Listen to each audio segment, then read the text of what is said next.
E aí, pessoal, muito boa noite, sejam bem-vindos ao canal Light. E esse é para mais um Lights em Debate, né? Mais um programa que a gente vai discutir sobre um tema e tentar responder uma pergunta, né? Hoje estamos com o time completo, né? Com o Isaac, com o Ivan Newton. E o nosso tema dessa noite é por que eles querem tanto o Lula lá, né?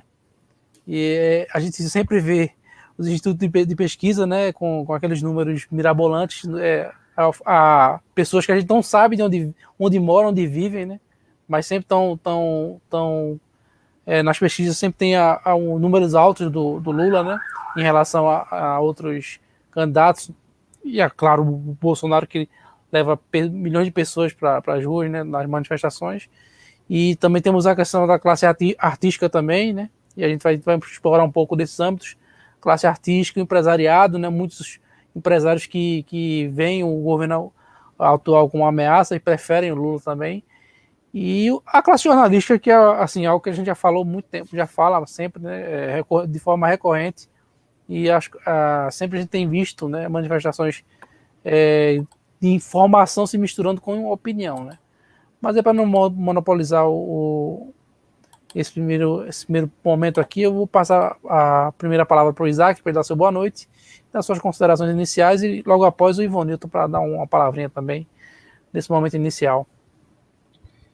Boa noite a todos e a todas que acompanham o canal Lights, né? A gente está aqui mais nesse Lights em Debate, vai falar sobre um assunto aí que está muito quente, né? Por conta dessas pesquisas, não só as pesquisas, a gente vê certas classes aí que estão abraçadas a um certo projeto em que muito me espanta, porque fica bem claro que o Brasil ele vive uma outra fase agora, né? O Brasil ele está cada vez mais se amadurecendo para ser um país que pensa a política de uma maneira diferente, que não vai ficar pensando a política através de bravatas, e cada vez mais o Brasil está fazendo isso de maneira diferente, e veio com o governo Bolsonaro uma guinada para esse rumo. Então, muito me espanta que, de repente, as pessoas estão tão imbuídas nesse projeto para poder lançar esse sujeito que nem vai para a rua. Mas tem a questão da pandemia, sendo que eles estão usando mais ou menos a mesma estratégia do Biden, sendo que tem um probleminha, né, para eles, né? A pandemia, né, vamos dizer assim, já está arrefecendo e ele precisa ir para as ruas. E no ano que vem, né? A pandemia vai estar ainda em voga, tanto assim, né? Vamos ver o teste das ruas, que é muito importante. Vamos embora, vamos para frente, vamos tocar o barco. Ivonilton? Boa noite, senhores. Bem-vindo a mais um episódio aqui com esse trio maravilhoso, o Felipe, o Isaac, eu aqui fazendo parte desse time mais uma vez. Obrigado ao Felipe mais uma vez, que é o nosso anfitrião, pelo convite, né, por esse bate-papo maravilhoso. E fica a pergunta, né, Felipe? Por que tanto eles querem esse cidadão como presidente? A quem interessa, né? A gente tem que fazer as perguntas a quem interessa e siga o dinheiro, né? É importante essas observações para a gente poder ter um ponto de partida de onde a gente está e para onde a gente quer chegar, né? Então, esse é o nosso debate hoje, porque que interessa tanto esse candidato de um partido que é sabido por todos nós, com provas, contraprovas, documentos, informações, observações, tudo que a gente possa colocar as cartas na mesa, que acusa e que coloca em xeque mate, né? Nem em xeque mate toda a idoneidade que sabe-se lá, que a gente sabe da história, sabe-se lá que um dia, se esse partido já teve, né, ao longo da sua história de formação e continuidade. Então fica a pergunta, por que tanto eles querem, né? Aí eles quem? Vamos tentar responder essas perguntas aqui, para a gente debater e fazer esse bate-papo tão esclarecedor e tão maravilhoso que eu gosto tanto de fazer com o canal Lights aqui com os colegas Felipe e Isaac. Toca aí, Felipe, que hoje o bate-papo vai ser de alto nível. Show, perfeito. Então, como eu estava falando, a gente deu uma pequena, né, um preâmbulo aí das pessoas, né, dos players, né, você pode falar dessa forma, porque na verdade são sempre personagens dentro de uma narrativa ou dentro de uma análise que a gente propõe a fazer aqui. Então, no primeiro momento, o que se observa, né, claro que eu não vou nem a gente não vai nem colocar a questão do STF aqui, porque é uma questão à parte. A gente sabe que o que aconteceu foi que, basicamente, eu sempre costumo dar o exemplo do americano, né? O americano, o americano capitalista, né? O malvadão capitalista, ele gosta de receber por aquilo que ele paga, né? E faz uma analogia bem simples, o fato de Lula estar solto, estar aí em vez de disputar uma eleição, é o fato de que quem paga recebe. Então, isso, para mim, eu acredito que ninguém tenha dúvida em relação a isso. Ele investiu de alguma forma, valores monetários, assim, a gente está falando dessa forma, mas de alguma forma ele investiu no futuro que, em caso dele precisar, ele ser recompensado, ser ajudado por instâncias das mais variadas, seja no âmbito do STF, que é o mais alto, e em outras escalas. A gente sabe que o processo dele voltou de forma estranha, até porque já sabia que o processo já tinha sido questionado, na verdade, se o processo deveria acontecer lá em Curitiba. Isso já foi questionado, mas mesmo assim o STF não teve não se constrangeu em trazer um debate antigo que já tinha sido vencido, e aquela coisa também do revanchismo contra o próprio Moro, né, que se aliou ao Bolsonaro, genocida, né?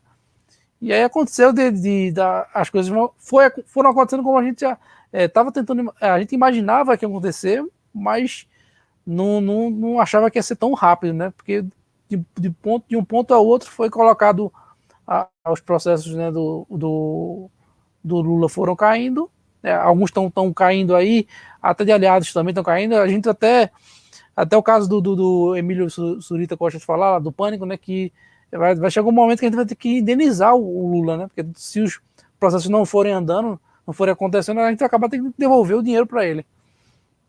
Então, mediante a isso, a gente nem vai entrar nessa questão do STF, porque quem foi que colocou lá, né? A gente vai começar aqui a contar quem é quem ali, quem foi colocado por quem, e a gente vai ver que tem um desenho muito, muito significativo das pessoas ali que devem favores, né? E aí cabe a gente questionar o sistema, né, que é feito ali, o STF. Será que é benéfico que os caras fiquem até, né, a vida toda? Será que um mandato não seria mais efetivo? E eu digo até para qualquer presidente, não só o caso do Lula, da Dilma e o Fernando Henrique, mas também o Bolsonaro também. É importante que seja, né, que haja essa mudança para que esses caras não se achem deuses, né? Mas o nosso papo não é sobre o STF, né, sobre os deuses do Olimpo, né? É sobre essas pessoas, essas classes, né, que a gente olha assim, como é que uma pessoa em sã consciência vê o que foi feito pelos governos Lula, né, e Dilma, né, com a continuidade, e o que Lula fez, né, a questão da influência, a questão de comprar influência, comprar pessoas, roubar, né, acho que ninguém duvida que aconteceu. Claro que a gente tem um ou outro que sempre vem com a historinha de que roubou, mas fez, mas é aquela coisa do roubo o seu carro e te dou uma carona, não faz muito sentido, né? No fim das contas, você está sendo prejudicado do mesmo jeito. Então, eu queria trazer dois dessas classes aqui. Eu coloco o Instituto de Pesquisa como classe, porque já se teve. No Brasil sempre tem, né, essa questão das pesquisas, é uma coisa comum e tal, mas é notório que há a intenção ali de moldar, né, um público, né? E a gente tem vários tipos de voto hoje em dia, né? Existe o voto daquela pessoa que é indecisa, que a pessoa que vota na hora, a pessoa que vota no que mais tem mais simpatia, a pessoa que vota naquele que está aparecendo em primeiro nas pesquisas. Então, se a gente for analisar cada tipo de eleitor aqui, a gente também ia falar bastante.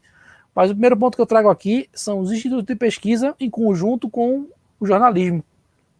A gente vê aqui em pesquisas independentes, você vê na internet, eu posso até colocar depois aqui para vocês verem, por estado, no Twitter, enfim, você vê que praticamente em todas as pesquisas o Bolsonaro ele é líder de maneira folgada, de maneira bem aberta.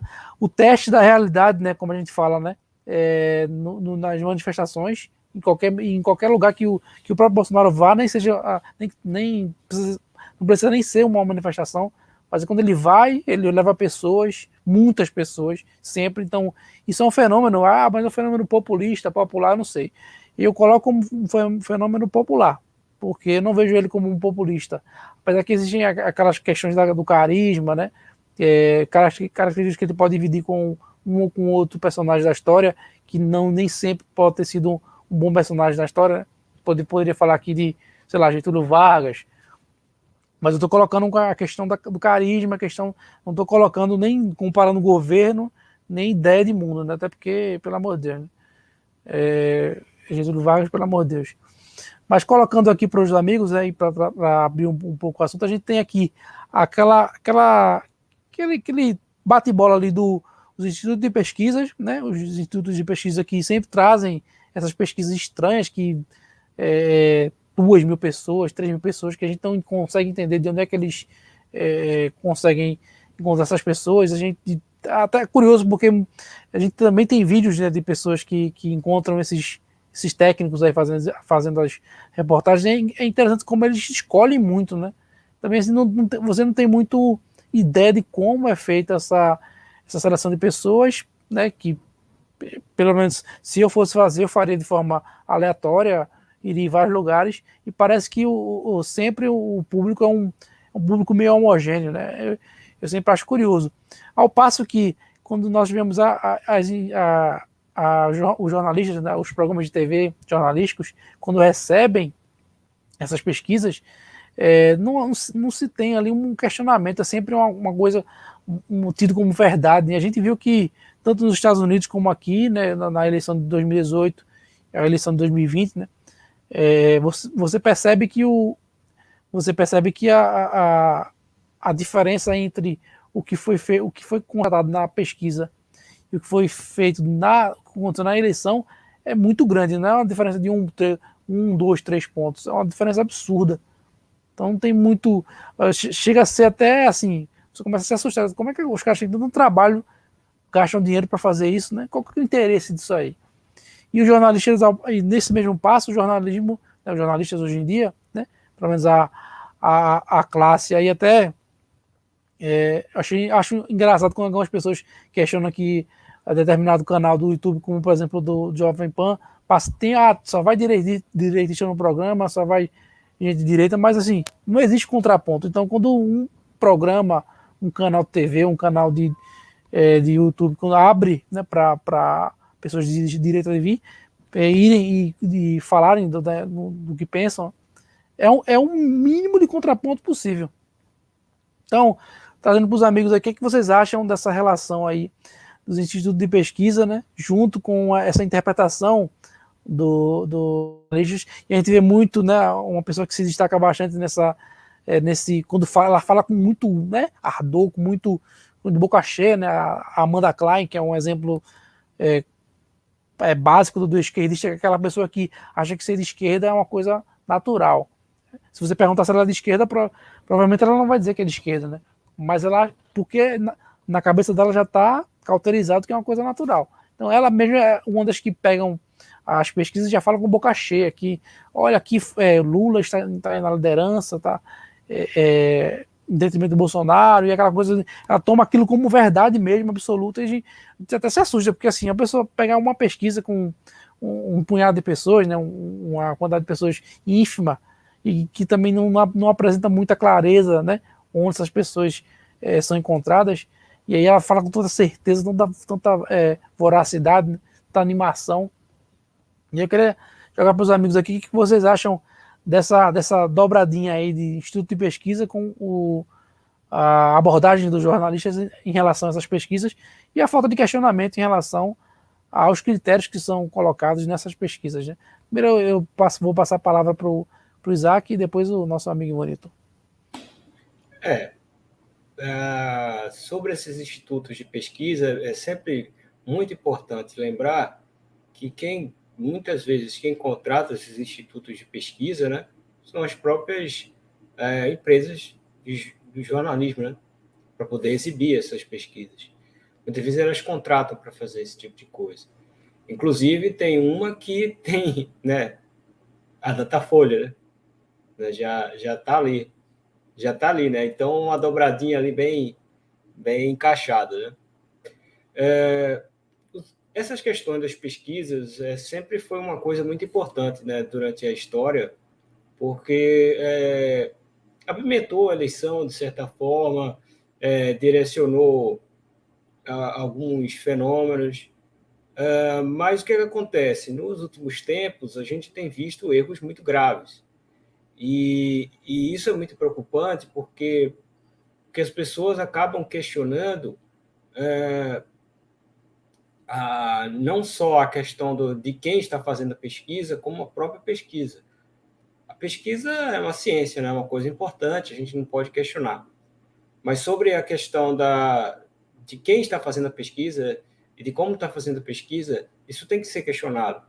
Porque nessa situação que está ocorrendo agora, em que a gente não consegue enxergar essa realidade, tudo bem, a gente sabe que não é uma quantidade irrisória de eleitores do Lula, por exemplo. Não é, sem dúvida não é. Mas fazer a maioria das pessoas, inclusive o Lula está com 200% de intenção de voto, isso não existe. A gente pode ver nas ruas que isso não existe. Né? E não tem essa coisa. As pessoas têm que entender o seguinte: a estratégia que as pessoas usaram lá do Biden contra o Trump não engole muito isso aqui. Porque assim, a massa de pessoas, por exemplo, aqui no Brasil, nós temos uma desigualdade social muito maior que a dos Estados Unidos, nem se compara. E como característica das pessoas mais humildes, a gente pode dizer, nós não estamos aqui de forma nenhuma desprezando a inteligência das pessoas mais humildes, de forma nenhuma, não estou dizendo isso. Mas eu estou dizendo que as pessoas mais humildes, normalmente, elas são muito mais voltadas a se reunir, a se abraçar, a se encontrar. Isso é uma característica normal, essa característica festiva do povo brasileiro. E essas pessoas, elas não estão acostumadas com essa consciência social de ficar em casa. Então, o cara petista de carteirinha que vota no Lula, ele não está no fica em casa. Porque a característica do povo brasileiro é essa de se reunir. Né? Não vem com esse papo de consciência. Não, isso não existe, cara. Isso são países diferentes. Esse é o problema da esquerda. Elas gostam de internacionalizar todas as suas estratégias e acham que toda estratégia funciona em todos os países. Se vocês quiserem copiar os Estados Unidos, não vai funcionar. Porque o povo brasileiro tem características diferentes. Então, é claro que esses institutos de pesquisa estão fazendo algo que não está certo. Não sei por qual intenção, tá? Não estou aqui para julgar. Eu posso até imaginar, mas eu não estou aqui afirmando nada. O que eu afirmo está errado. E não é só por conta disso, é por conta de todas as outras coisas que aconteceram. E o jornalismo, mesmo vendo que houve erros e mais erros, continua usando isso, porque no passado isso era um argumento factível. Hoje não é mais. Eu não sei se no passado tinha manipulações, talvez até tivesse. Mas, no final das contas, eles faziam o roubo direitinho. Se teve roubo, eles faziam o roubo direitinho, né? Porque as pesquisas diziam mais ou menos o que era, sabe? Sendo que hoje não está mais assim. Então, as pessoas começam a questionar. Então, na verdade, como o dever do jornalista é justamente você trazer a verdade, sempre questionando, sempre né, tentando encontrar a verdade, buscando também dentro de um bem comum de uma população, sem querer prejudicar ninguém, mas aí você tem que analisar que outros meios nós podemos fazer para analisar as possíveis intenções de votos. É lógico que a pesquisa é uma coisa muito mais legal de ver, que é uma coisa mais assim, os números estão mais claros, mas a gente sabe que não está dando muito certo. Não dá, isso daqui não, sabe, não dá. Como é que você pode dizer que Lula tem 46% dos votos? Não dá. Até aqui em Pernambuco, que sempre foi um reduto forte do Lula, você não vê isso. Você não vê. Então me desculpa. Está errado. Então como é que a gente vai ver isso? O jornalista vai ver isso. A gente vai analisar a força das ruas.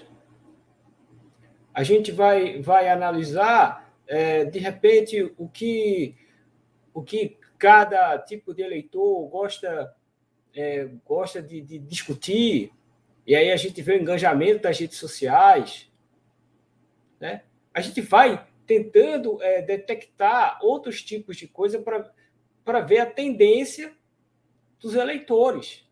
E aqui eu estou falando de forma totalmente assim, imparcial. Totalmente parcial. A gente vê as características, a gente vai ver, por exemplo, as pessoas de esquerda gostam muito de movimentos sociais, né?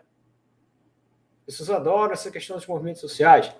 Então, o que a gente pode ter de análise, qual é o engajamento das pessoas a esse tipo de movimentos sociais? As pessoas da direita gostam de coisas voltadas aos costumes cristãos. Vamos ver o tipo de engajamento. Ou seja, a gente vai analisar situações, características que ajudam a gente a ver quem são essas pessoas. Eu acho que isso é muito mais factível. E aí eu estou dando as dicas para o jornalismo para poder se desvencilhar disso. Eles não vão fazer isso. Por quê? Porque, olha, são contratados, contratam esses institutos, né? Eles contratam esses institutos, e aí eles precisam dar uma margem de veracidade a eles, e aí você fica se baseando nisso, mas, assim, sinceramente, quem não está de torcida para aquele tal candidato vai acreditar nisso. Eu realmente não consigo acreditar. Não consigo ver como é que uma pessoa, fora disso, vai acreditar. A pessoa vai ter dúvidas. Então, está na hora do jornalismo ele ser mais criativo, que ele não vai ser, mas deveria ser, para poder analisar essas questões, né? Mas vamos ver o que vai acontecer. Agora, certeza as pessoas não olham para as pesquisas com os mesmos olhos que olhavam antes.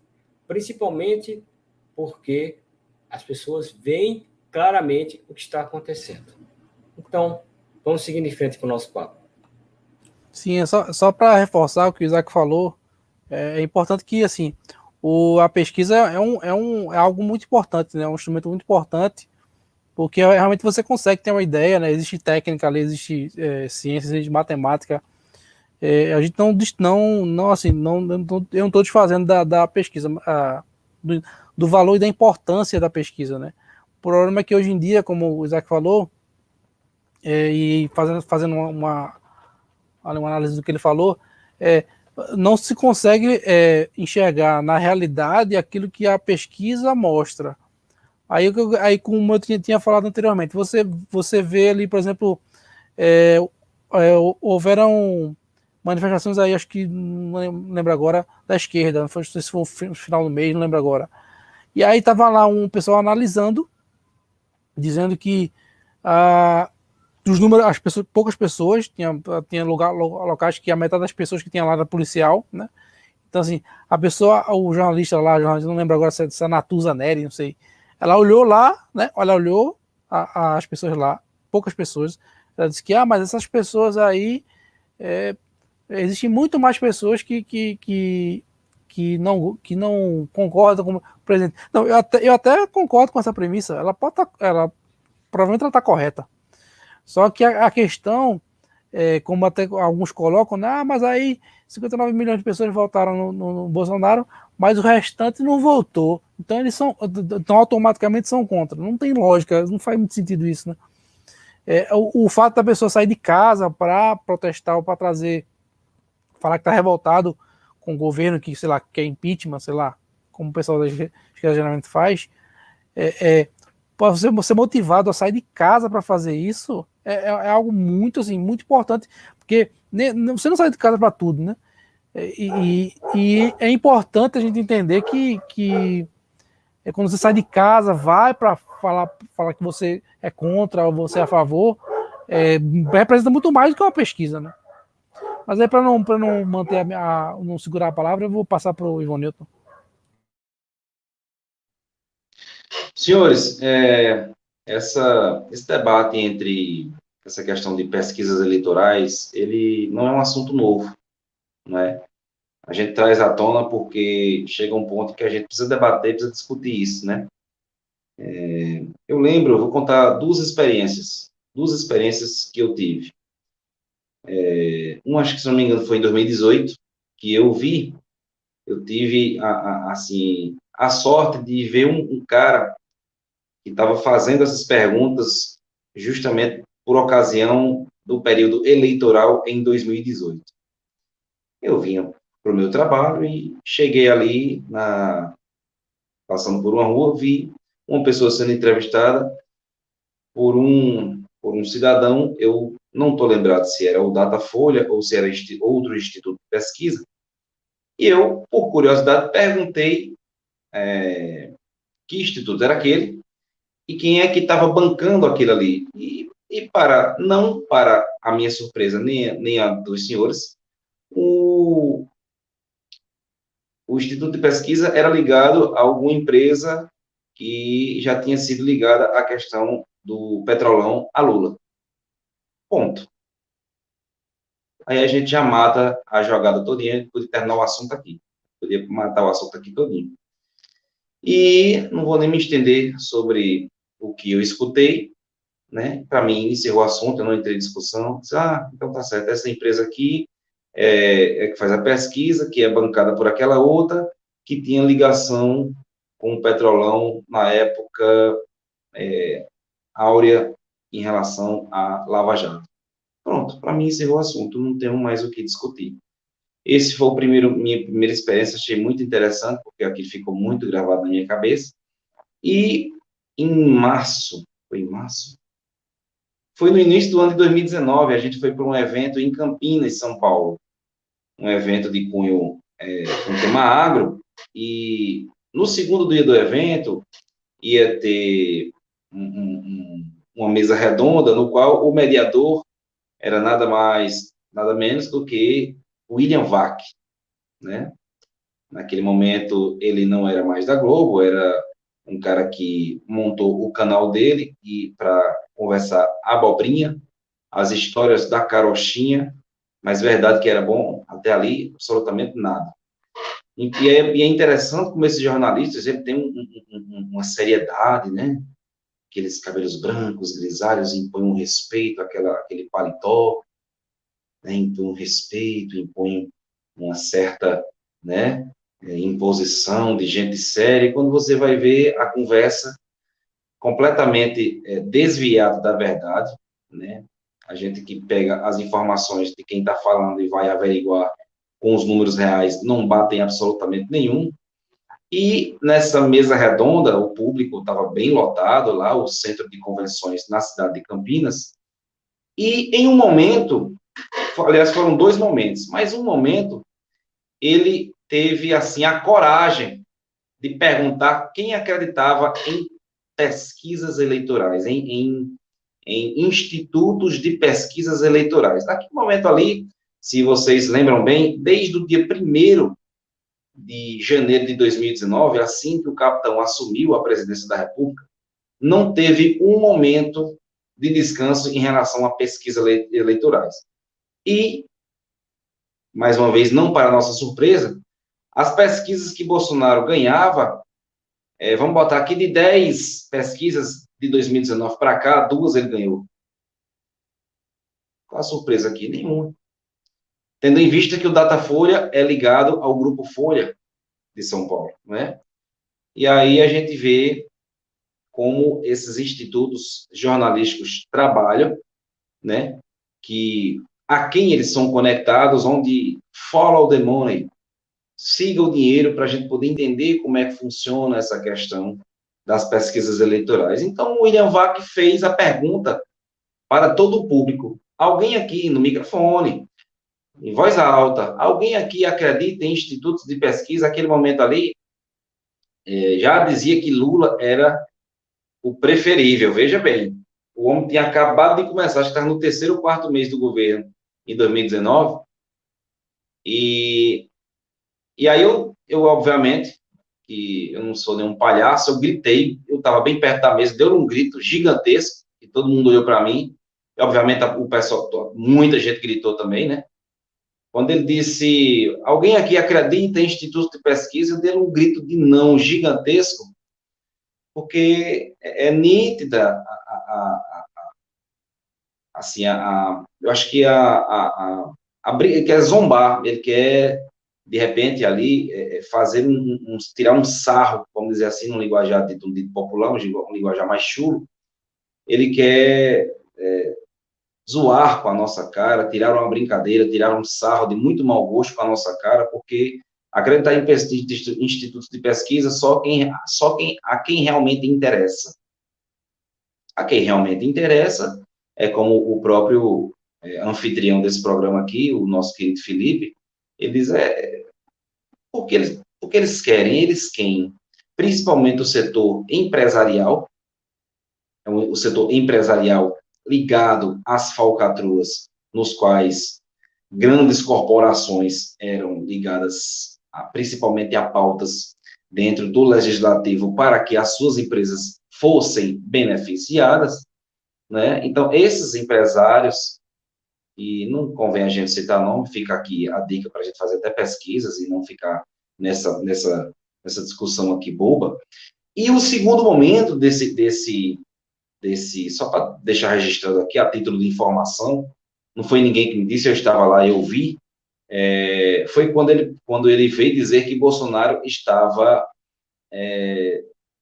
fazendo um desacordo comercial entre China, né, com a China, e não ia fazer o leque de opções, porque, como eu falei de mercados, de você ampliar o teu leque de parceiros comerciais, isso na live passada do agro, quem acompanhou pôde observar, você precisa ter esse leque de opções com o agro, só rapidamente fazendo esse parênteses aqui.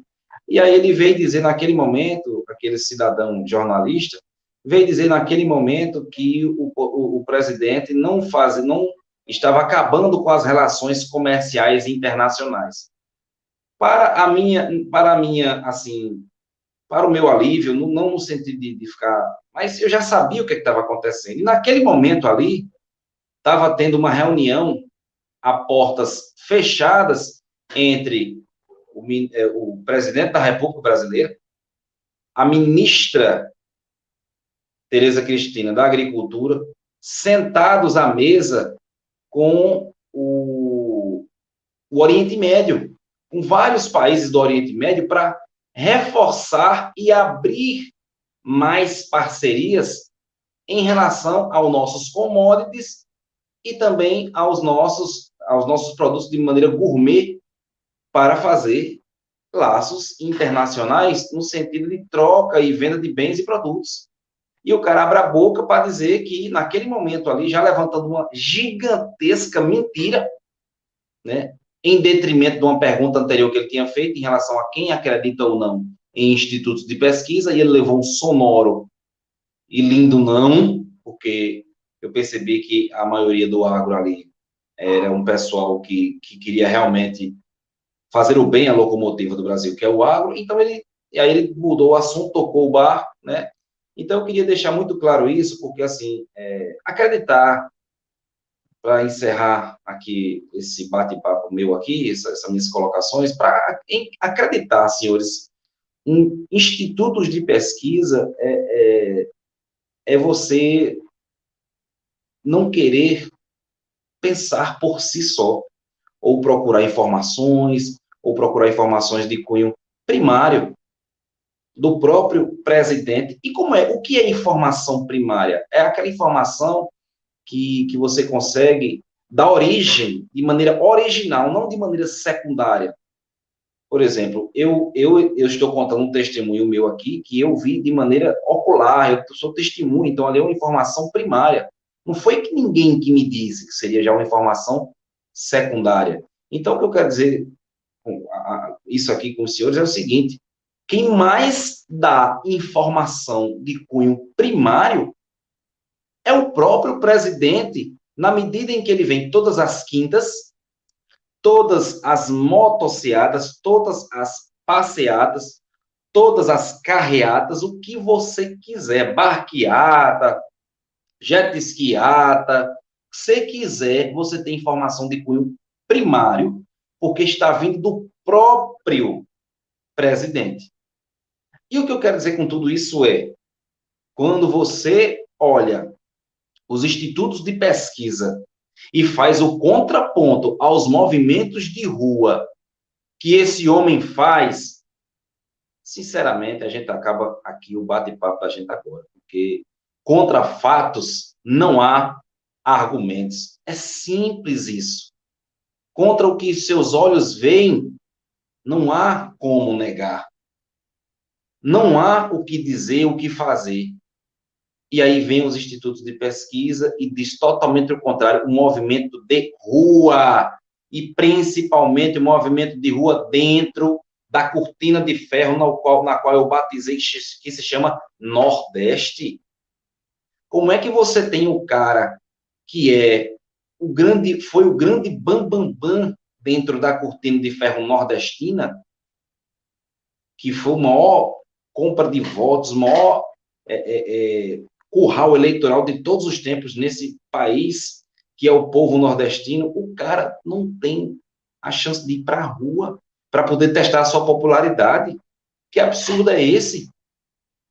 E aí chega o capitão Bolsonaro dentro do antro esquerdista chamado Nordeste, que, aliás, não é só Nordeste, diga-se de passagem, nós temos aí regiões do Sul, que são antros esquerdistas também, basta ver os seus representantes. Então, isso aqui não é um privilégio só nosso, né? Diga-se de passagem, basta observar o que é que o lixo que os sulistas colocaram no poder.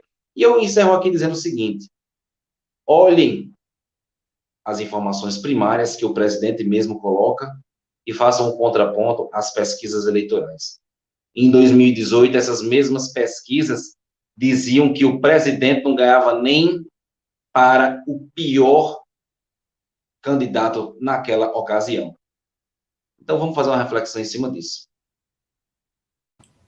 Perfeito. Inclusive, é importante salientar isso aí que o Ivanildo falou, da informação primária. E aí eu estava, um certo dia, conversando com uns colegas, e um deles era eleitor do Ciro Gomes, né? Tem para tudo nessa vida, né?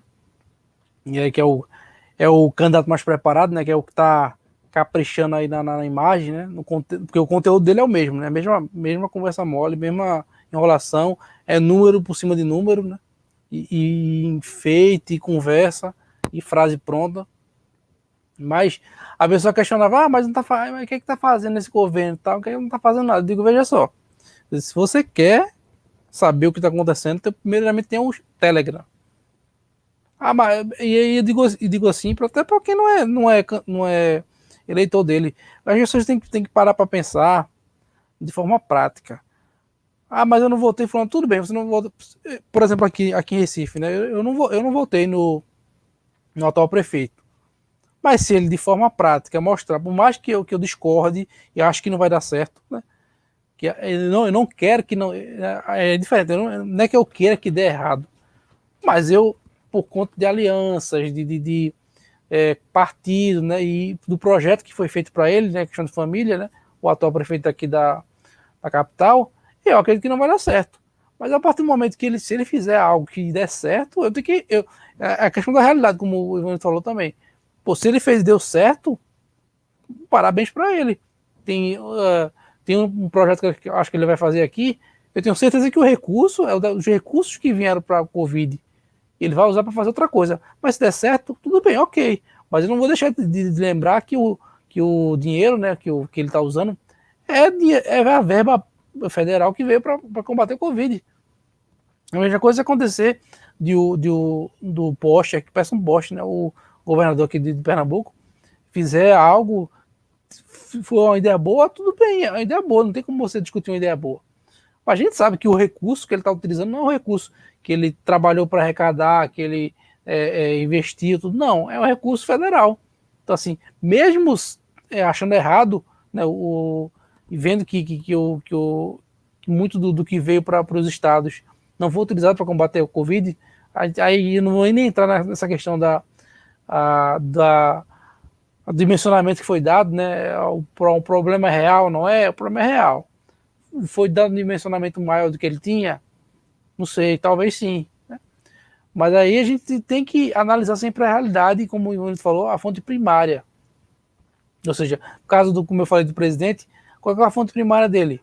São os lugares onde ele vai inaugurar, entregar obras, o Telegram, que é o que é mais fácil ser leitor. Você precisa até pega um celular qualquer aí, instala o Telegram lá, vamos ver que você caiu aqui, você é de esquerda, você não gosta do Bolsonaro. Mas tem a curiosidade de entrar no grupo do Telegram dele, vai ver o que ele está falando. A questão da infraestrutura mesmo no Brasil, que daqui a pouco a gente vai entrar um pouco sobre isso, quando vai falar de empresas, é algo extraordinário com que o Tarcísio está fazendo com pouco recurso. E quando ele vai num programa de TV ou programa da internet, né, um certo dia ele entrou aí online, entrou ao vivo no programa do Pânico, né, ao qual o Emílio tinha recebido lá uma mensagem das tias do Zap, como o pessoal chama, né, sobre que ele tinha conseguido se não me engano foi a questão da ferrovia, não lembro agora se ao certo foi isso, mas acho que foi isso. E aí ele entrou ao vivo, mostrou, falou, e ele é um cara que tem propriedade, é um cara que até o pessoal que é de esquerda não tem como negar. Ou seja, foi informação primária e que se você quiser questionar, você vai ter a pessoa ali para questionar. E quando a gente fala para, né, fechar essa questão do jornalismo e também dessa questão dos institutos de pesquisa, você tem ali, como o Isaac falou, institutos de pesquisa que são intrinsecamente ligados. Inclusive, um exercício que vocês podem fazer é pesquisar quem são os presidentes, quem compõe esses institutos, e pesquisar as pessoas no Twitter, por exemplo. Infelizmente, você vai ver muita gente com direcionamento. Poxa, não, você quer dizer que ele não pode ter direcionamento, ele não pode ter um posicionamento à esquerda ou à direita. Eu acho que ele pode, mas a partir do momento que o cara se manifesta de forma muito veemente por um lado, né, e vocês vão ver que, se pesquisarem, vocês vão ver que praticamente todo mundo de esquerda, tal qual aquela turminha da checagem de fatos, que a princípio, quando eles falam, né, olha, checadores independentes, vocês olham assim, poxa, checadores independentes, não, os caras são independentes, ou seja, o cara não tem de lado, o cara não vai puxar por lado de bodo, o cara vai checar a informação e vai dizer se ela é verdadeira ou não, né? A gente tem o primeiro questionamento, como é que você checa a informação se ela é verdadeira ou não, se você não é a fonte primária, né? E segundo, quem é essa turma para dizer o que é verdade e o que é mentira, né? Então a gente tem essas nuances. Então, mais uma vez, é importante observar a fonte primária, comparar a fonte primária com o que está sendo falado, né? Poxa, qual é a fonte primária no caso das pesquisas? Poxa, estou vendo toda a representatividade do Bolsonaro, tudo que ele tem feito, as pessoas vão atrás, querem saber. Quando vai numa viagem internacional, ele é bem tratado, né? Muito se fala quando ele está aqui, né? Quando acontece as coisas aqui, mas quando ele vai lá, as pessoas param. O Boris Johnson parou para conversar com ele, né? A questão do Brexit fez com que a Inglaterra tivesse que, né? Ela tem agora que fazer os acordos individuais né, bilaterais, né, enfim, de forma individual, porque sai da União Europeia. Então, ele foi lá, conversou com o presidente, ao passo que o Macron, por exemplo, que está na União Europeia, né, o presidente francês, né, tem feito, tem tentado minar, na verdade, né, a agricultura brasileira. E que é um cara desonesto pra caramba, né? Ele tem puxado para o lado para a agricultura francesa. Mas aí você percebe que muitas vezes o poder da narrativa é muito grande, realmente, né? Poxa, um cara odiado, um cara que está envergonhando. Eu ouço muito falar isso, né? As pessoas comuns, né? Ah, mas o cara só faz essa vergonha, só faz a gente passar vergonha. Mas quando a gente vai ver lá fora, a gente não vê isso. Você vê textos, né, e títulos de matérias com esse tom jocoso, com piada, né, com tentativa de colocar ele para trás, mas o que você vê na realidade não é isso. Então é importante sempre observar a realidade é a sua fonte primária. Mas andando mais adiante, o Ivanito ele trouxe aí a questão do empresariado, e aí a gente não vai, claro, manifestar aqui de forma nominal aqui, pode até ser que a gente lembre de um ou outro aqui, né? Menções honrosas aí a dona Luiza, da Magazine Luiza, que soltou bobagem falando sobre essa questão política. Você tem ali qual é o nome dele, rapaz? O Lehmann, né, que é um cara praticamente que é o dono da educação no Brasil.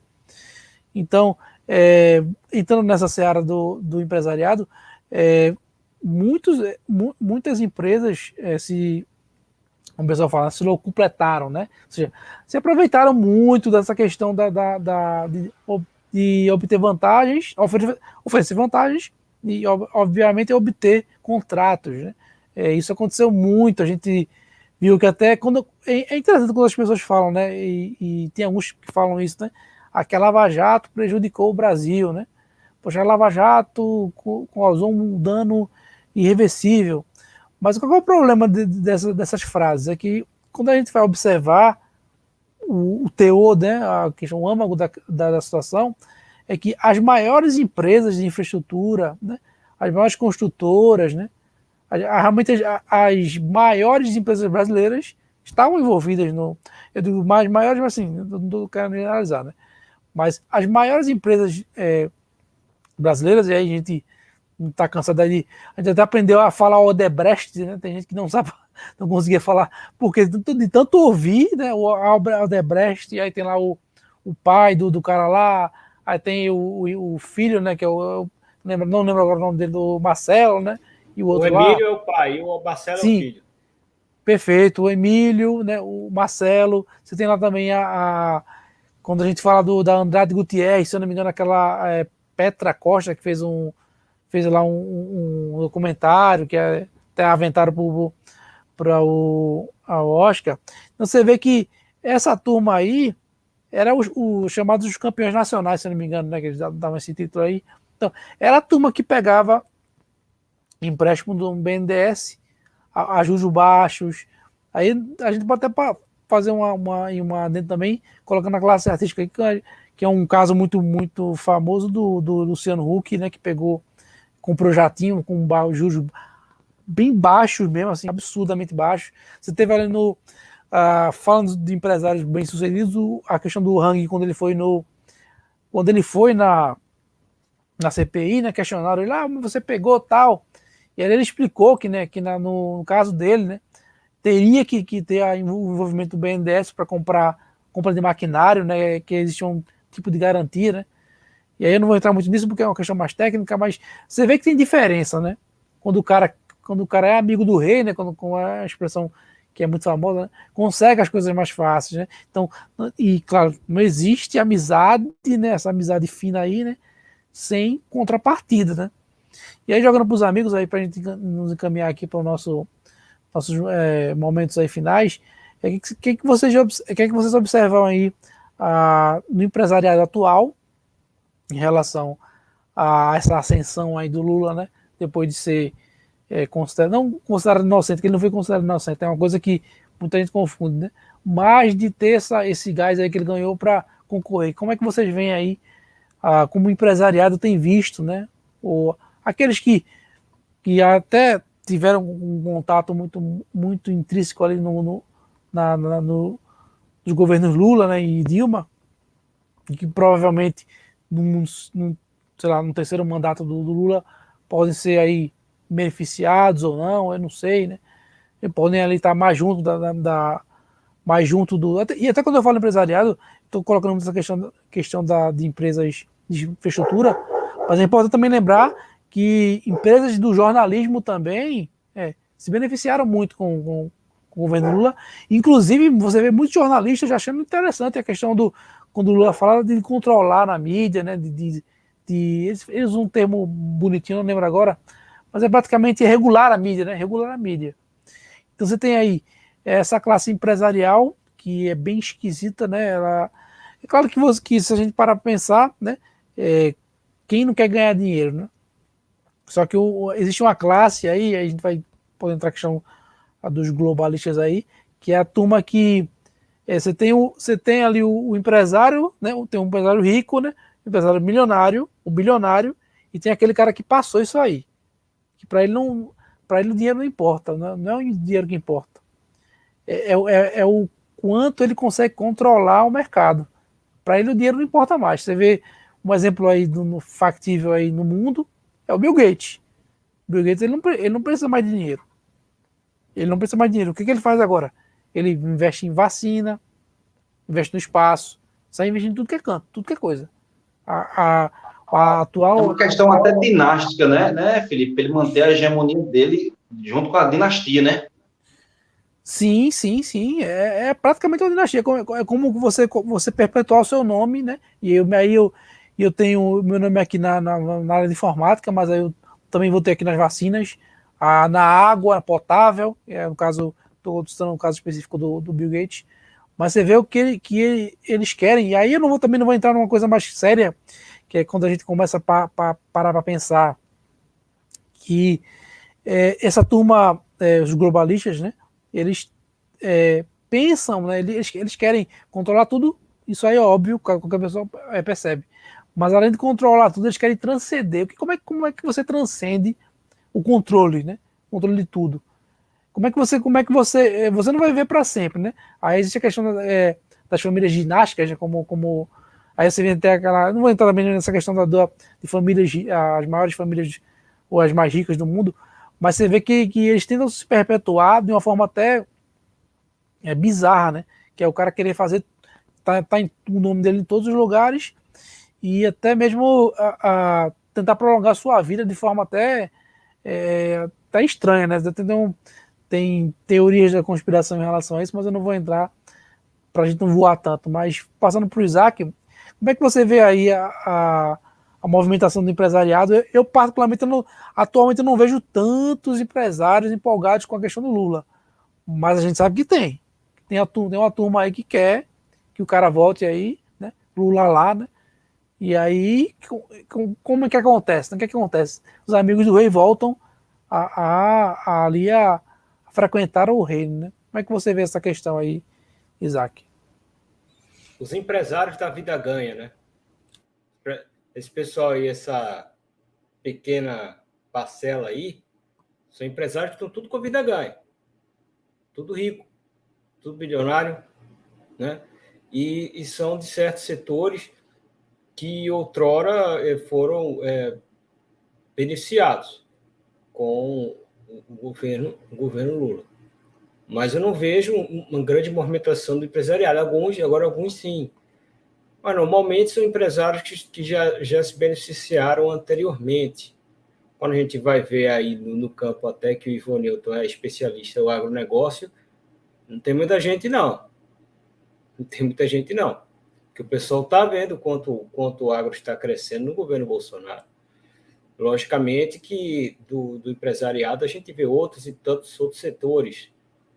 Mas, por exemplo, a gente até fez entrevista aqui do Canal Lights. Você acha que o pessoal das fintechs estão com o Lula?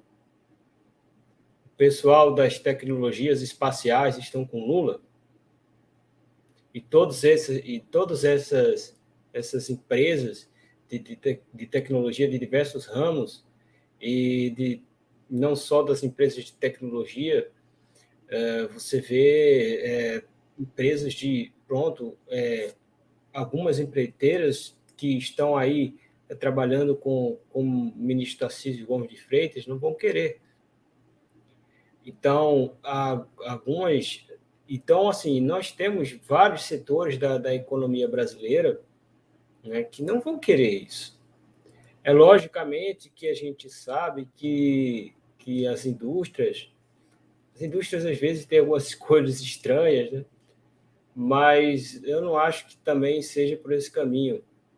Acredito que a maior força econômica do empresariado brasileiro ainda não apoia o Lula, mas tem esse pessoal estranho, né, que a gente não entende, né? E, logicamente, que com esse pessoal estranho, nós temos também a classe artística, que muitas vezes elas são voltadas até para algumas empresas também, né? Eles são voltados para algum campo das empresas, de algumas dessas poucas empresas. Mas, assim, eu vejo que o público do Lula é muito fácil de direcionar. É só você perceber aquele pessoal que... O público do Lula é o seguinte: o pessoal que tem dinheiro, que é a maioria. É o público que está com a vida ganha e que foi beneficiado por ele, direta ou indiretamente. É esse o público deles. É esse o público que vota no Lula. São aqueles empresários, as pessoas que hoje que não são ricas, aí indo para um outro campo, não indo para o empresariado, muitas pessoas do serviço público, né, que passaram por concurso público, vão dizer que foi beneficiados, que foi Lula que abriu, teve muitos concursados aí votando. Então, e pessoal da classe artística, né, que foi beneficiada pela Lei Rouanet. Então, são essas pessoas mas eu fico feliz de constatar que isso não é a maioria do empresariado brasileiro. E a gente vê alguma esperança. Logicamente, que a gente vai ficar feliz com isso? Não. Feliz assim? Bom, feliz sim, mas assim, 100% confiante de que não possa ter reviravolta, eu não posso cravar 100%, porque se o empresariado brasileiro outrora apoiaram este candidato, né, tudo pode acontecer, mas assim, eu não creio que pelo cenário atual que nós estamos vivendo, com toda a perspectiva de segurança econômica, né, que o Brasil está dando, por mais que a pandemia trouxe aí algumas desvantagens, né, que isso aí foi para o mundo inteiro, não foi só para o Brasil, mas as garantias econômicas que a gente está vendo o Brasil dar, não acredito que a maioria do empresariado vai se tomar para o Lula. Agora, o que é muito interessante dessa questão do Lula, assim, cara, logicamente que na política a gente sempre tem essa coisa de conversar com pessoas para ter alianças, isso é natural. Mas você vê que a característica do Lula, o Lula ele está o tempo todo conversando com um monte de gente. O que mais o Lula faz é reunião. Não que ele se reuniu com partidos, não sei o quê. Não porque Lula se reuniu com empresariado, não sei o quê. Meu irmão, olha, quando o cara é falso, ele tem que ficar se reunindo com um monte de gente para tentar compor. Meu irmão, pelo amor de Deus, eu sei que isso não tem nada a ver, mas o presidente está de saco cheio disso. Eu estou de saco cheio disso. Pô, velho, é lógico que o Bolsonaro e outros candidatos vão assim fazer de você conversar com outro, fazer reunião com outro. Mas, assim, a naturalidade de você estar com o povo, por exemplo,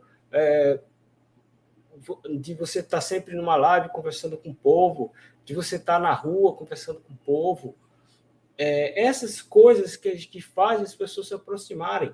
Mas o Lula está sempre... Você vê o tempo todo, Lula está negociando com não sei o quê, Lula está negociando com não sei o quê, Lula está negociando com empresário não sei o quê.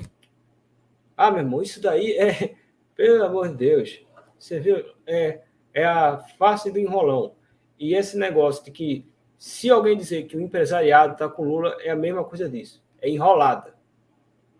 Vamos lá, segue o jogo aí. Minha opinião em relação a essa questão do empresariado, obviamente, é tudo jogo de interesse. Estamos vivendo a era do jogo de interesse, que antigamente sempre existiu o jogo de interesse. Não vamos ser aqui inocente, não. Sempre existiu o jogo de interesse, só que era de maneira mais velada, a gente não tinha tanta informação, era uma coisa mais, né, por bastidores, por reuniões secretas. Hoje, com essa questão da informação, que inclusive até para os próprios globalistas, eu acho que isso é um ponto que eles até questionam, né, que eles questionam, caramba, a gente de repente deu essa questão da liberdade de informação e agora a gente está colhendo aí, de repente pode ter sido um tiro no pé, porque é interessante que a informação até então não fosse divulgada para que os planos acontecessem sem maiores problemas, ponto, né? Então, o que é que acontece? Quando você vê essas informações, vou responder a tua pergunta aqui, Felipe, Isaac, dentro dessa proposição em relação ao empresariado, a gente vê, sim, algum nicho empresarial de algum tipo de setor, mas bem menos do que se tinha no passado, naquela época do Lula em Paz e Amor, né? Com o Henrique Meirelles, né? Na questão, se não me engano, não na Casa Civil, mas na questão da economia, né? Ali no primeiro governo, né? Que foi justamente aquele, quando, se não me engano, era Delúbio ou era algum outro marqueteiro que trouxe aquela questão do Lulinha Paz e Amor, deixando o cara mais revolucionário, mais vermelho de lado e conversando com o mercado de capitais. Nessa questão de conversar com... Só um detalhe, bonito. O vice do Lula também era o José Alencar, né? Um cara que era do ramo, sabia conversar, né? Tem isso também. Muito bem lembrado, né, Isaac? Muito bem lembrado, muito oportuno, porque ele até para escolher a questão do seu vice-presidente, ele teve essa sacada para poder justamente dialogar com o mercado de capitais, dialogar com esse povo. Haja vista que a sua proposta, no primeiro momento, nas primeiras três tentativas, era aquela questão de demonizar o empresariado, né? Porque o socialismo é isso, né? Não gostar dessa coisa do mercado de capitais, do livre mercado, nessa coisa do comércio de maneira aberta, a não ser que tenha jogo de interesse para seu próprio benefício ou em benefício da causa, como foi o caso do Celso Daniel, que ele descobriu que no primeiro momento era para a causa, mas que depois não era mais para a causa, que já é um completo disparate e uma completa situação fora da lei. E aí parou-se com a questão da causa e foi para a causa do bolso, do próprio bolso. Foi aí onde as coisas aconteceram, né? Ele descobriu isso, ele também era corrupto, mas ele ia ali você vê nitidamente que é uma queima de arquivo, né? Porque a questão do bicho, do lixo e do transporte coletivo era muito forte ali dentro da prefeitura. Eu tive a experiência aqui na minha cidade de uma tentativa de assassinato com a questão da mudança de quem ia tomar de conta do transporte coletivo. Aqui, recentemente, coisa de um ano atrás, bem recente, tentativa de assassinato por conta disso. Então, quando ele vem para conversar com esse empresariado ali naquele primeiro momento, colegas, justamente para tirar aquela carapuça do revolucionário e entrar com a nova carapuça do cara Paz e Amor, que vai conversar com o setor empresarial para gerar o quê? Dividendos, renda, emprego e, obviamente, a economia do país, ela girar. Ok, aconteceu, só que de maneira, quem vai se lembrar aqui daquela questão do mensalão. O que foi o mensalão? O mensalão nada mais é do que, primeiro, ficou a questão de troca não de dinheiro, não de mesada, mas de troca de estatais. Olha, eu te dou isso, tu volta aquela pauta para mim, ou aquele empresário tal, ele está querendo fazer uma pauta, tu ajeita aqui, enfim, não deu mais, ficou tão escancarada essa questão de troca de cargo, de toma lá, me dá cá, que essa aquela questão até, a gente via até, nunca esqueço de uma observação que o Lorenzoni fez, era um tal de tira camisa, bota camisa, tira camisa, bota camisa naquela época, para justamente benefício das pessoas que estavam dentro do jogo político e do setor empresarial, que foi descoberto através das estatais também, que estava um jogo estatal, capital, capital privado ali, e depois estourou como mensalão, não precisa a gente entrar em detalhe. O que eu quero dizer com tudo isso é o seguinte, ele até conversa para benefício próprio, mas um detalhe aqui, Felipe, você já viu que, aí eu tenho outra experiência para contar também, só para abrir um parênteses aqui. Em 2018, de novo, mais uma vez, chegou para mim uma informação de um colega que trabalhava numa empresa de capital privado, que não convém dizer o nome aqui agora, em que o diretor majoritário, o dono, em poucas palavras, tentando fazer tipo um assédio leve com alguns funcionários seus, para não votar nem no socialista radical, nem votar no cara conservador, mas votar na social-democracia. Quem é a galera da social-democracia? Vamos lá, vamos botar a cabecinha para pensar. Os tucanos. Esse mega empresário aqui, de uma empresa do Vale do São Francisco, ele teve essa situação desse assédio moral para dizer a essa pessoa, olha, seria interessante melhorar o PSDB, aquela coisa toda, conversando. E a gente já sabe que eu também já tinha prestado atenção em alguns comportamentos do setor empresarial, não mais com Lula, nem tampouco Bolsonaro, mas principalmente os empresários aqui de grande porte aqui do Vale do São Francisco, voltados para a questão do PSDB. Qual o interesse? Fica a pergunta, qual o interesse? Por quê? Aí vocês veem agora, eu não já estou respondendo essa questão do PT, que a gente vê essas questões aí do empresariado e tentando colar nele para voltar tudo de novo, mas veja, não tá morno, não tá do mesmo jeito que era. O que eu quero dizer é que é o seguinte, tá muito mais gente do setor empresarial procurando os tucanos, não é, do que o próprio PT. E essa reunião aí de Moro com João Dória, né, que é um grande lobista, a gente entende, e João Dória vem desse mercado também aí de setores de setores empresariais. João Dória, ele obviamente está fazendo suas articulações para a campanha presidencial. Seja ele, seja Moro, ou seja alguém do DEM, tem que entrar alguém na fita aí, meu filho. Dessa social-democracia, o que se fala aí de terceira via, que eu não sei nem o que é isso. Mas tudo tem um porquê.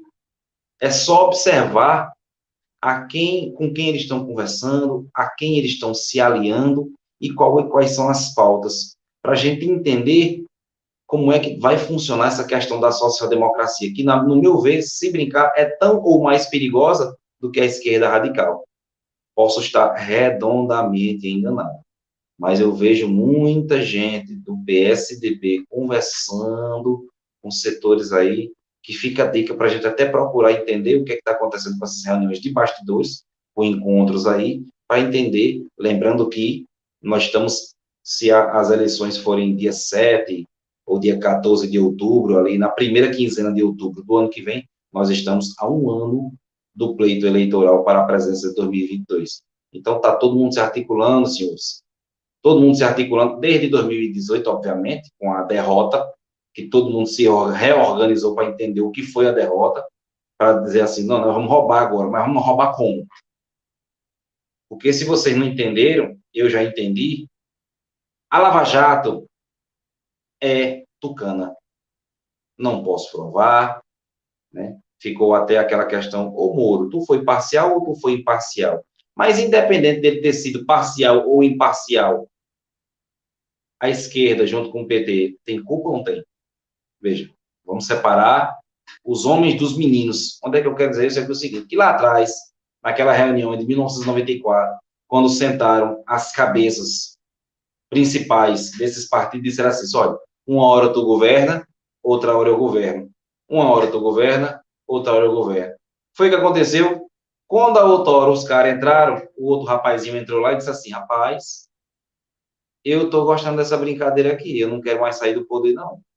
Então, foi o primeiro mandato, foi segundo, terceiro, era para ter sido Gediseu, não deu certo por conta que ele tinha puxado para si toda aquela questão do mensalão, tinha que botar alguém para poder continuar o legado, quem vinha, quem veio, a ministra, chefe da Casa Civil, Dilma, naquela época, foi o segundo, nós já íamos ali 4 com 4, 8, com 4, 12, com mais 4, 16 anos, e se tivesse tudo dado certo, lá se viriam 20, 25 anos. O que acontece é que teve alguém que jogou terra no negócio.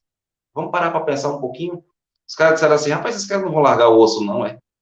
Cadê aquela nossa jogada lá atrás, da gente revezar o poder? Não, quieta com isso aí, cara. Quieta, acaba com isso aí, que não dá certo, não. Aí surgiu, no meio do nada, um negócio chamado Lava Jato. Não posso provar absolutamente nada, estou aqui apenas de maneira especulativa para a gente poder botar as cacholas no lugar, porque só que é o seguinte, quem ia voltar o PT? Quem era que ia voltar o poder aqui? Quem é que lembra aqui? Era um cara chamado Aécio Neves, minha gente. Pelo amor de Deus, vamos lembrar, vamos botar a cabeça para funcionar um pouquinho. É só lembrar. Era um cara chamado Aécio Neves. Foi o que aconteceu? Eleições aí, a princípio, parece que foram fraudadas. Só que no meio do caminho não contavam com minha astúcia. Apareceu um cara Chapolin Colorado. Quem era esse cara? O Coringa aí. O Bolsoringa. O cara chamado Bolsonaro do meio do negócio. Então, se a gente botar a cabeça para funcionar, aconteceu de tudo um pouco aí. E aí os caras estão conversando justamente para poder voltar à questão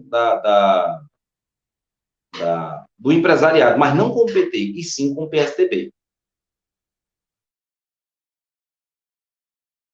Perfeito. É interessante essa análise aí que antes das eleições acontecem muitas promessas, né? E aí a gente não tá, às vezes não está atento, mas muitas reuniões estão sendo feitas. Provavelmente o Lula está oferecendo muita coisa para muita gente, né? Coisa até que eles não, talvez ele nem possa, né, cumprir, mas ele está prometendo porque ele quer apoio, né? E aí quando a gente entra nessa questão do quão é verdadeira, né, essas posições as quais ele é alçado como líder, como um ótimo presidente que foi, como uma liderança, e é um cara que é uma liderança nata, tudo mais aquela coisa tudo bonitinha, mas você não vê em nenhuma manifestação. Ele não foi não foi, né, do dia 12, também não foi nessa de agora. E é um cara que está fazendo tudo como manda a cartilha, né? A cartilha esquerdista, né? Não é nada de mais lembrar que o PSDB é uma esquerda mais, né, mais frufruzinha, né?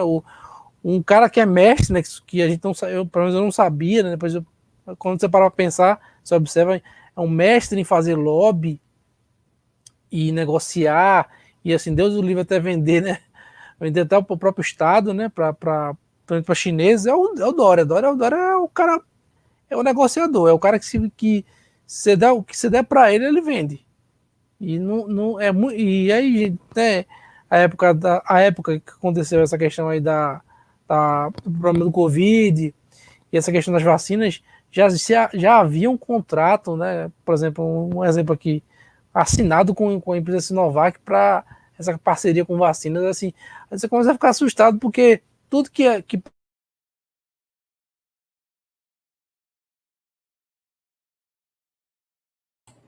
o Felipe, eu acho que o Felipe caiu, né?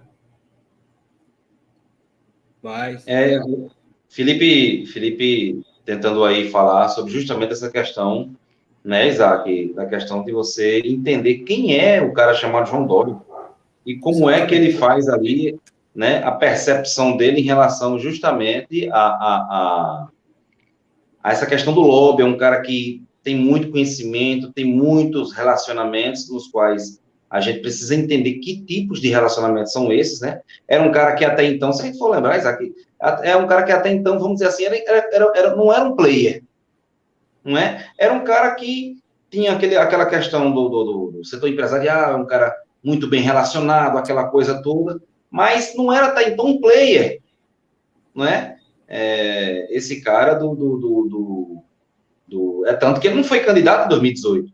Por favor, me corrija aqui. Ele não era o candidato de 2018 lá Não, ele não, para a presidência não, né? Pois é, ele veio para governador. Então, ele foi ali entendendo como era a questão do governo de São Paulo, entrou na carona com o presidente, apareceu a questão justamente do oportunismo ali, ele abraçou a causa, entrou, né? E entendendo como é o jogo dentro do estado de São Paulo, o maior PIB do Brasil, e aí ele começou a fazer as suas articulações dentro ali do setor empresarial, né? E aí onde o Felipe está justamente comentando e falando, é justamente entender quais são os planos de João Dória, seja para o Brasil, seja para o próprio bolso. Quando eu digo Brasil, é no sentido de pegar o Brasil e passar para frente mesmo, não toma aqui é de vocês, né? E quais são as negociadas que ele deve estar pensando ali, junto com as relações que ele está mantendo aí de bastidores, né? Nunca esqueço que ele falando lá com o Paulo Guedes, ele diz, olha, Paulo Guedes, cara, Moro já saiu, que é um grande alicerce desse governo, falta só você sair, tu lembra disso? Aquele dizendo, olha, falta só você sair, porque esse governo já está acabado, aquela coisa toda, então, e o governo só tomando corpo, com ações absurdas, maravilhosas em todos os ministérios, né? Tá aí os números para quem quiser ver. Então, acho que era isso que o Felipe estava falando, eu queria que Isaac desse só um complemento, por favor, Isaac. Não, assim, inclusive você falou isso, eu acho que o que você falou tá muito certo, né? Só para a gente observar o seguinte, o Dória talvez ele não tenha conquistado a força para ser um candidato factível, vamos dizer assim, para as eleições de 2022. No entanto, ele conseguiu se estabelecer de uma forma muito, muito importante dentro do cenário político, isso é inegável, né? Com todas essas questões aí que a gente abordou, que o Ronilton abordou muito bem, inevitavelmente ele é um nome forte para o cenário político nos próximos anos, né? Então é sempre bom observar e ver o que ele pode fazer, né? Nesse sentido aqui, eu vou até deixando aqui as minhas considerações finais. O Felipe sabe, o Ronilton sabe que eu tenho que sair agora, né? Porque por conta da outra situação, mas de qualquer forma agradeço demais ao público que vai nos assistir e vou deixar os amigos aí para poder fazer as considerações finais. Realmente o papo da gente foi muito interessante e eu espero muito que vocês aproveitem. Fique sempre atento aqui no Lights Debate, que a gente sempre traz papos muito legais. Com certeza, esse foi mais um deles, né? Muito obrigado aos amigos que estavam aí, tanto o Felipe e o Ronilton. Vou indo nessa e toco o programa aí para as considerações finais de vocês. Um abraço, pessoal. Valeu. Beleza. Eu queria só dar meu boa noite aqui, Felipe, dando o gancho do seguinte, você parou justamente, para finalizar teu raciocínio, do quão o João Dória tem relações, né, com o empresariado, como ele é um cara que é lobista, e onde é que ele quer chegar com essas correlações aí em relação ao setor empresariado, com essas reuniões, né? Eu vou deixando minhas considerações finais aqui, muito obrigado, Felipe, mais uma vez. Hoje o tema foi brilhantemente bem escolhido por você, mais uma vez, né, essa questão da quem interessa a volta do poder das esquerdas, e principalmente encabeçada por Lula. Eu gostei demais desse bate-papo da gente, muito esclarecedor, muitas informações que nós trouxemos aqui para os colegas, os amigos aí que estão nos escutando. Deixo o meu abraço para todos vocês e até a próxima. Valeu, tive uma pequena queda, mas voltei. Mas é isso mesmo, o pessoal aí complementou bem a questão do Dória, mas a gente vai ter muito tempo para falar sobre ele e sobre o que vai acontecer para 22. Então a gente agradece aí, o Isaac teve que sair porque vai fazer uma outra gravação, né? A gente tem muita programação aqui no canal, mas agradeço a presença de cada um aqui e deixe seus comentários aqui do que a gente falou, se vocês querem que a gente volte a falar sobre esse tema. Provavelmente a gente vai voltar, né? Porque a gente tá aqui, a gente ainda está em 21, né? E daqui para 22 vai ter muita água, né? Vai rolar muita água. E agradeço a presença de cada um, né? Sigam aí no canal, temos as nossas redes aqui abaixo, né? O contato do cada membro os contatos de cada membro do canal. Se quiserem saber a nossa opinião, que a gente tem falado no Twitter. Então é isso aí. Então fiquem com Deus, tenham uma boa noite. Tchau.